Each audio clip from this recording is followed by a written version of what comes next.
네, 박근혜 전 대통령의 구속 연장은 1986년 대법원 판결의 정면으로 배치된다.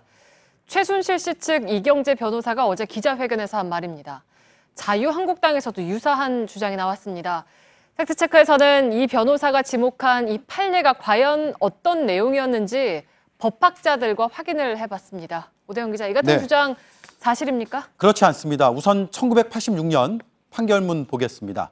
일부 범죄 사실만으로 구속한 경우에 나머지 범죄 사실에 대하여는 중복 구속을 않는 것이 실무상 관행이라고 되어 있습니다. 이 부분만 떼어서 보면 그럴 법해 보입니다. 그러나 전체 맥락은 다릅니다. 이어진 문장입니다. 따라서 이를 구속영장이 발부되지 아니한 다른 범죄 사실에 관한 죄의 형에 할 수 있다.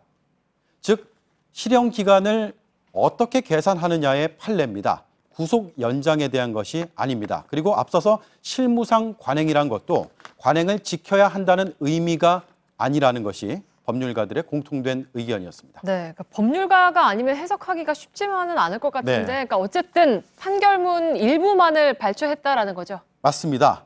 사건 내용을 조금 더 설명을 드리겠습니다. 당시 피고인이었던 A씨가 교통사고처리법 위반, 향토예비군 설치법 위반, 사기 혐의로 동시에 기소가 됐습니다. 그런데 검찰은 앞에 두 혐의에 대해서만 구속을 시켰고 A씨는 90일 동안 구금이 됐습니다. 반면에 사기 부분은 불구속으로 기소가 됐습니다. 그런데 90일 구금한 저 두 혐의는 집행유예가 나왔고요. 오히려 사기로 징역 8개월이 선고가 됐습니다.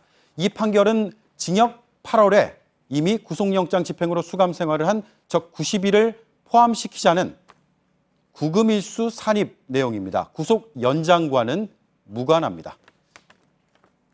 어디다가 산입을 해주냐 문제는 법원이 재량으로 아무데나 해도 된다. 그런 취지지 영장을 다시 발부받을 수 없다는 취지는 전혀 아니죠.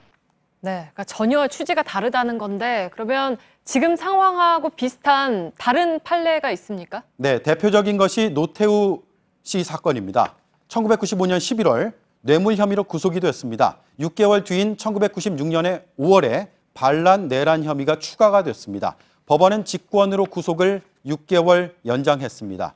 대법원은 구속기간 만료 무렵에 종전과 다른 범죄 사실로 다시 구속하였다는 사정만으로 그 구속이 위법하다고 단정할 수 없다고 판결했습니다. 이런 판단은 2000년 그리고 2001년의 또 다른 재판에서도 이어졌습니다. 네, 그러니까 무관한 판례로 무리한 논리를 말한 셈인데 그러니까 결국에는 구속연장 여부는 법원이 결정할 사항이겠죠? 네, 박근혜 전 대통령은 3월에 구속됐습니다. 16개 혐의였습니다. 그 구속영장에 없던 SK와 롯데그룹에 대한 제3자 뇌물 혐의 2개가 재판으로 넘겨질 때 추가가 됐습니다.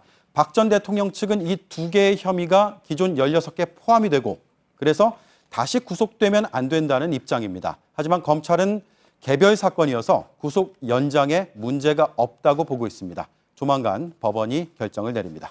네, 팩트체크 오대영 기자였습니다.